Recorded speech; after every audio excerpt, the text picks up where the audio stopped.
तो हम लोग आज जीरो लेवल से ट्रिग्नोमेट्री को स्टार्ट करेंगे। सबसे बेसिक लेवल है और यहां से आप लोग को ट्रिग्नोमेट्री समझने में भी आसान होगा और बनाने में भी आसान होगा। सबसे पहले हम लोग ट्रिग्नोमेट्री में समझते हैं कि चलिए सबसे पहले हम लोग राइट एंगल ट्रायंगल का निर्माण करेंगे। तो सबसे पहले राइट एंगल ट्रायंगल का निर्माण किया इस तरह से। तो हम देखिए जब राइट एंगल ट्रायंगल है तो हमको राइट एंगल क्यों बोले, क्योंकि ये एंगल जो हमारा है वो कितना है 90 डिग्री है, 90 डिग्री है और इसको मान लेंगे हम लोग थीटा।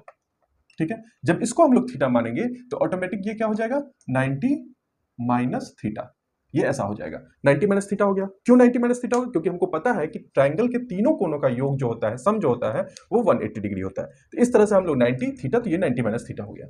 तो अब थोड़ा समझना है, जब हम लोग बात करते हैं ट्रिगो का तो यहाँ पे आता है कि किसको हम लोग बेस मानेंगे, किसको हम लोग हाइपोटेनस मानेंगे और किसको हम लोग परपेंडिकुलर मानेंगे। तो जो भी, जैसे कि मान लीजिए हम लोग थीटा एंगल को जब देखते हैं तो थीटा एंगल के साथ जो लाइन है इसको हम हमेशा क्या मानेंगे, बेस मानेंगे। जो इसके थीटा के सामने जो है इसको मानेंगे परपेंडिकुलर, और जो सबसे बड़ा लाइन होगा, साइड जो होगा, सबसे बड़ा साइड जो होगा उसको मानेंगे हम लोग हाइपोटेनस। इस तरह से हम लोग पता करते हैं कि थीटा के आगे का सामने वाला कौन हो जाएगा, परपेंडिकुलर। थीटा के बेस में जो बना रहा है वो होगा बेस, और सबसे बड़ा जो साइड होगा वो क्या होगा, हाइपोटेनस होगा राइट एंगल ट्रायंगल में। चलिए थोड़ा सा यहां बच्चे लोग कंफ्यूज करते हैं, ये तो समझ में आ जाता है, लेकिन कंफ्यूजन क्या है, सपोज कीजिए कि एक और राइट एंगल ट्रायंगल है और ये दिया हुआ है थीटा, यहां 90 है और ये मान लीजिए 90 माइनस थीटा के बदला हम यहां पे लिख दिए अल्फा। लेकिन हम अल्फा के रिस्पेक्ट में बोले कि अल्फा के रिस्पेक्ट में बताइए कौन सा बेस है, कौन सा परपेंडिकुलर है और कौन सा हाइपोटेनस है। तो हम इस एंगल को अब देख रहे हैं, जब अल्फा के रिस्पेक्ट में देखेंगे तो हमेशा ध्यान रखना है कि इसके साथ वाला, इसके साथ में जो बेस बन रहा है इसको लेंगे तब बेस, इसके सामने वाला 90 डिग्री के साथ जो बना रहा है ये हो जाएगा परपेंडिकुलर, और ये जो सबसे बड़ा साइड होगा उसको कहेंगे हाइपोटेनस। हमेशा ध्यान रखना, इस चीज का ध्यान क्वेश्चन में देना है कि आपको किस एंगल के बारे में पूछ रहा है। यहां तक समझने में आप लोग को कोई दिक्कत नहीं। तो जब इतना हो जाता है तो यहां से आता है ट्रिग्नोमेट्री में कुछ साइन, कॉस और टैन।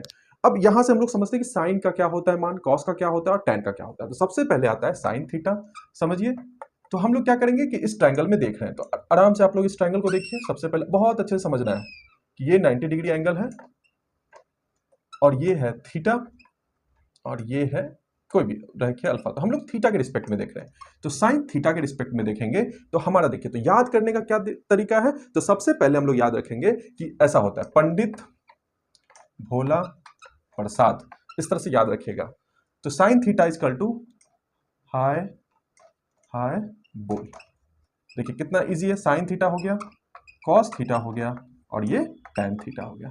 तो हमको क्या याद रखना है, पंडित भोला प्रसाद हाय हाय बोल। तो साइन थीटा के लिए क्या होता है P by H, cos theta के लिए होता है बी बाई एच और टैन थीटा के लिए होता है पी बाई बी। यहां तक समझने में दिक्कत नहीं। तो पी कौन सा है, साइन थीटा के लिए पी बाई एच, तो साइन थीटा है तो ये पी है और ये एच है इसमें और ये बी है। तो साइन थीटा के लिए P by H, cos theta के लिए बी बाई एच और टैन थीटा के लिए पी बाई बाई। अब इसका रिसिप्रोकल भी होता है, तो इसका साइन थीटा का जो रिसिप्रोकल हो जाता है, साइन थीटा के लिए जो हम लोग रिसिप्रोकल लेते हैं वो क्या हो जाता है, साइन थीटा का होता है कॉसेक, कॉसेक थीटा। तो कॉसेक थीटा को हम लोग क्या ले, जब साइन थीटा का रिसिप्रोकल इसको जब उलट रहे हैं तो हम इसको भी क्या कर देंगे, उलट देंगे। तो एच बाई पी, यहां तक समझने में नहीं दिक्कत है। उसी तरह से कॉस का उल्टा क्या होता है सेक, सेक थीटा इजकल टू क्या हो जाएगा, सेम इस तरह से एच बाई बी। और हमारा टेन थीटा का क्या होता है कॉट थीटा, कॉट थीटा, और इसका क्या हो जाएगा हमारा बी बाई बी। बताइए यहां तक समझने में कोई भी दिक्कत। तो इस तरह से हम लोगों ने साइन थीटा का value, cos theta, tan theta, cosec theta, sec theta और कॉट थीटा, ये 6.5 के 6 हम लोगों ने समझ लिया। अब थोड़ा सा हम लोग देखेंगे कि किस तरह से इसमें आता है।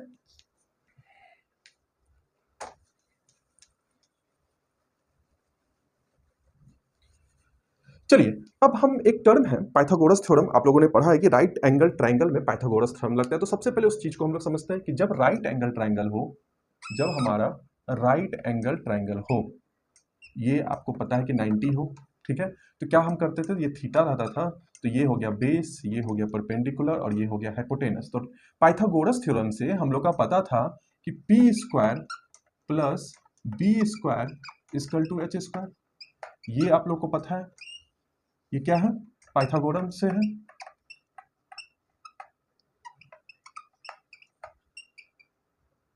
पाइथागोरस से है। तो पाइथागोरस थ्योरम जो थे, एक मैथमेटिशियन थे, उन्होंने ये थ्योरम दिया कि राइट एंगल ट्रायंगल में P square plus B square equal to क्या होता है, एच स्क्वायर। तो अब इसी तरह से ट्रिग्नोमेट्री के कुछ फॉर्मूला देखते हैं जिसका हम लोग को इस चैप्टर में यूज करना है, और इस यही सब चीज को देख करके आपको चैप्टर बहुत ईजी हो जाएगा। तो चलिए, अब मैथमेटिशियन आए, उन्होंने क्या किया कि बोला कि अगर हम लोग पाइथागोरस थ्योरम में एच स्क्वायर होता है equal to P square plus B square, यही था। उन्होंने बोला कि क्यों ना हम सारे डिनोमिनेटर मतलब एच स्क्वायर से सबको डिवाइड कर दें। तो एच स्क्वायर से सबको डिवाइड कर दिए, देखिए पी स्क्वायर को भी और एच स्क्वायर को भी। यहां तक समझ में आया? तो एच स्क्वायर से जब हाइपोटेनस से हम सबको डिवाइड किए हैं, हाइपोटेनस के स्क्वायर से डिवाइड किए, तो आपको थोड़ा सा याद रखना है कि क्या क्या होता था। हमने आप लोग क्या सिखाया था? पंडित भोला प्रसाद, पंडित भोला प्रसाद, उसके बाद क्या था? हरे हरे बोल, यही था। तो अब इस ये टर्म किसके लिए यूज करते थे? साइन। ये किसके लिए यूज करते थे? कॉस। और ये किसके लिए यूज करते थे? टैन। तो ऊपर से देखिए ये साइन के लिए यूज हो रहा है, ये कॉस के लिए, ये टैन के लिए। इसी तरह से नीचे से अगर हम इसको देखें, ये किसके लिए? कॉसेक। ये किसके लिए? कॉस का सेक। और ये किसके लिए? कॉट के लिए। यहां तक समझने में कोई? अब यहां था देखिए, H square by H square क्या हो जाएगा? 1 हो जाएगा। Very good. P by H क्या आ रहा है? पी बाई एच ऊपर से देख रहे हैं तो क्या हो जाएगा? Sine square theta plus B by H क्या है? तो कॉस स्क्वायर थीटा। तो पहला फॉर्मूला हमारा आ गया। देखिए यहां तक समझने में दिक्कत है? तो फर्स्ट फॉर्मूला यहीं से आया है कि sign square theta plus cos square theta क्या होता है हमारा? 1 होता है। तो चलिए अगला फॉर्मूला भी देखते हैं कि कैसे आया है। तो हम लोगों ने हाइपोटेनस के स्क्वायर से सब में डिवाइड कर दिया। फिर सोचा गया कि जब हाइपोटेनस से कर दिए तो बेस से परपेंडिकुलर से करके देखते हैं। तो फिर फॉर्मूला लिखेंगे पहले, H square equal to P square plus B square. अब किससे करना है? कर चलो परपेंडिकुलर से करके देखते हैं। तो पी स्क्वायर से सबको डिवाइड किया, देखिए पी स्क्वायर से डिवाइड किए, तो H square by P square, देखिए एच बाई पी है, नीचे से देखेंगे तो क्या हो जाएगा? कॉस सेक स्क्वायर थीटा बनेगा। पी स्क्वायर बाई पी 1 हो जाएगा plus B square by P, तो यहां से देखेंगे क्या हो जाएगा? Cot square theta. तो हमारा दूसरा फॉर्मूला क्या निकल के आ गया? ये ट्रिग्नोमेट्री का दूसरा फॉर्मूला। अब तीसरा फॉर्मूला जो है उसको देखते हैं। चलिए यहां तक बच्चों समझ में आ ही रहा होगा आप लोग को। चलिए तीसरा फॉर्मूला है, सेम इस तरह से फिर से लिखेंगे कि H square equal to P square plus B square. अब क्या किया हमने? हाइपोटेनस से डिवाइड किया, परपेंडिकुलर से डिवाइड किया, तो बच कौन गया? बेस। तो अब बेस के स्क्वायर से डिवाइड करके देखते हैं। तो बेस के स्क्वायर से डिवाइड करके देखेंगे क्या होगा। चलिए hypotenuse by base square, hypotenuse by base square देखिए तो क्या हो रहा है? हाइपोटेनस बाई बेस, तो सेक स्क्वायर थीटा होगा, होगा बिल्कुल। पी बाई बी क्या हो रहा है? टैन स्क्वायर थीटा होगा, और बी बाई बी क्या हो जाएगा? 1। तो हमारा फॉर्मूला क्या निकल के आ गया? तीसरा, sec square theta equal to tan square theta plus 1। तो इसी तीनों फॉर्मूला का यूज हम इस चैप्टर में आगे ट्रिग्नोमेट्री में करेंगे। तो आज हम लोगों ने देखा कि किस तरह से इसको हम लोग रिप्रेजेंट करते हैं, और इसी का यूज हम लोग इस चैप्टर में करने जा रहे हैं आगे। तो अगले चैप्टर में हम लोग देखेंगे अगले क्लास में।